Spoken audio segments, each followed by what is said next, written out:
രാവിലെ എണീറ്റപ്പോൾ തന്നെ നല്ല മഴയായിരുന്നു കേട്ടോ. അത് മാത്രമല്ല, ഇന്ന് കർക്കിടകം 1 രാമായണ മാസം ആരംഭം. രാവിലെ അമ്പലത്തിൽ പോകണമെന്നൊക്കെ ഉണ്ടായിരുന്നു, പക്ഷേ പറ്റിയില്ല. കുറേ ഇഷ്യൂസ് ഉണ്ടായിരുന്നു രാവിലെ അമ്പലത്തിൽ പോകാതിരിക്കാൻ. അമ്മ എന്തായാലും രാവിലെ വിളക്ക് വെച്ചിട്ടുണ്ടായിരുന്നു. അപ്പം ഞാൻ എണീറ്റപ്പോൾ കുറച്ച് ലേറ്റായിപ്പോയി. എങ്ങനെ ലേറ്റ് ആവാതിരിക്കും? പാതിരാത്രി വരെ ഇവിടെ പരിപാടി എന്താണെന്നറിയാമോ? ചീട്ടുകളിയാണ് ഇവിടുത്തെ പരിപാടി. ഇപ്പം എല്ലാ ദിവസവും ഇത് തന്നെയാണ്. രാത്രി ഈ ഒരു ചീട്ടുകളി തീരുമ്പോഴേക്കും ഏകദേശം 12 മണിയൊക്കെ ആകും ചിലപ്പോൾ. പക്ഷേ രസമാണ് കേട്ടോ. എല്ലാവരും കൂടി ഇരുന്ന് ഇങ്ങനെ വർത്താനമൊക്കെ പറഞ്ഞ് ചീട്ടൊക്കെ കളിച്ചിരിക്കുമ്പം നല്ല രസമാണ്. സമയം പോകുന്നത് അറിയത്തേയില്ല. അതുകൊണ്ടാണ് ഇത്രയും ലേറ്റ് ആവുന്നത്. അതുകൊണ്ട് ആ സമയത്ത് പോയി കിടക്കുമ്പോഴേക്കും എല്ലാവരും എണീക്കുമ്പോൾ ലേറ്റാവും. ഞാനും ആണെങ്കിലും ഏട്ടനാണെങ്കിലും അച്ഛനാണെങ്കിലും ഒക്കെ എണീക്കുമ്പോൾ ലേറ്റായിട്ടാണ് എണീക്കാറ്. എല്ലാ ദിവസവും പറയും ഇന്നെങ്കിലും നേരത്തെ കിടക്കണം, നേരത്തെ കിടന്നിട്ട് നേരത്തെ എണീക്കണം എന്നൊക്കെ. പക്ഷേ ആർക്കും പറ്റാറില്ല. ഓരോ കളി കഴിയുമ്പോഴും ഒരു പ്രാവശ്യം കൂടി കളിക്കാം, ഒരു പ്രാവശ്യം കൂടി കളിക്കാം എന്ന് പറഞ്ഞിട്ടിരിക്കും.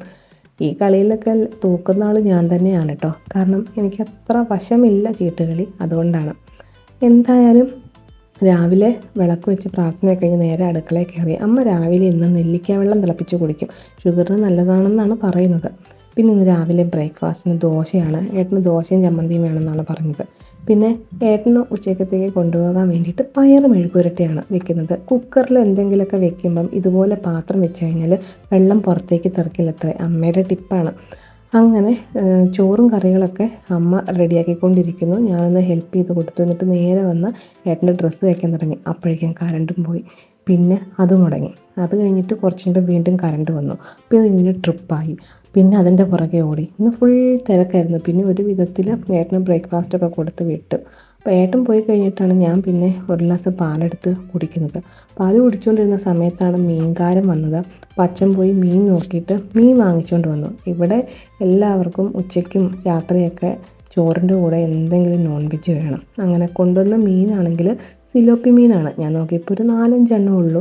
ഒരു 10 മിനിറ്റത്തെ കാര്യമല്ലേ, അപ്പോൾ ഞാൻ നന്നാക്കിക്കോളാം. നന്നാക്കി കഴിഞ്ഞ് പെട്ടെന്ന് എനിക്ക് ജോലിക്കും കയറാമല്ലോ എന്ന് വിചാരിച്ചു. നന്നാക്കാൻ തുടങ്ങിയപ്പോഴാണ് ഭയങ്കര കട്ടിയുള്ള മുള്ളുള്ള മീനാണ്. കുറേ മുള്ളൊക്കെ എൻ്റെ കയ്യിൽ തറച്ച് കയറുകയും ചെയ്തു കേട്ടോ.